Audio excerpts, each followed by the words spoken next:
meningkat memupuk semangat. Ada ni dah. Hai semua, nama saya Nisha Syakaira binti Abdul Hadid. Saya peserta tahap emas sekarang.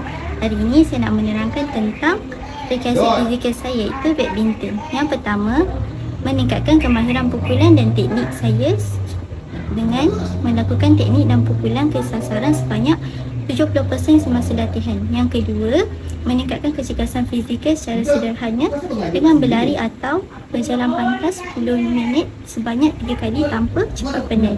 Yang ketiga, meningkatkan koordinasi tangan dan mata dengan mengembalikan 15 atau 20 pukulan berturut-turut dari rakan latihan. Yang keempat, menguatkan otot tangan dan kaki secara ringan dengan latihan lutut setiap latihan. Yang kelima, memupuk semangat kerjasama dan persaingan sihat dengan mengadakan 1 atau 2 perlawanan mini bergandengan setiap bulan dan menilai kerjasama melalui pemerhatian jurulatih. Seterusnya, khidmat masyarakat saya iaitu sukarelawan. Matlamat pertama ialah meringankan beban golongan memerlukan dengan bilangan keluarga atau individu yang dibantu setiap program. Yang kedua, menyumbang tenaga dan masa demi kesejahteraan masyarakat dengan jumlah jam sukarelawan yang dicatat setiap program. Yang ketiga, memupuk nilai keprihatinan dan semangat tolong-menolong melalui penilaian refleksi peserta selepas aktiviti. Yang keempat, mengeratkan hubungan dan perpaduan dalam masyarakat melalui jumlah peserta komuniti yang terlibat atau maklum balas mereka. Yang kelima, membentuk peribadi yang bertanggungjawab dan berakhlak mulia melalui observasi pengajar terhadap disiplin dan sikap peserta sepanjang aktiviti.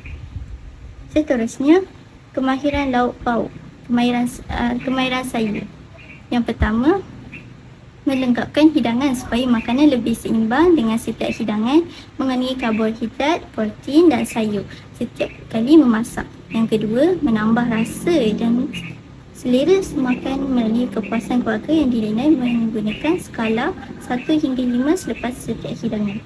Yang ketiga, memperbagaikan jenis lauk supaya tidak bosan dengan memasak sekurang-kurangnya 25 jenis lauk dalam tempoh 12 bulan. Yang keempat, memastikan keluarga mendapat makanan cukup dan berkhasiat dengan mengira protein makanan mengikut jumlah ahli keluarga dan komposisi nutrien asas.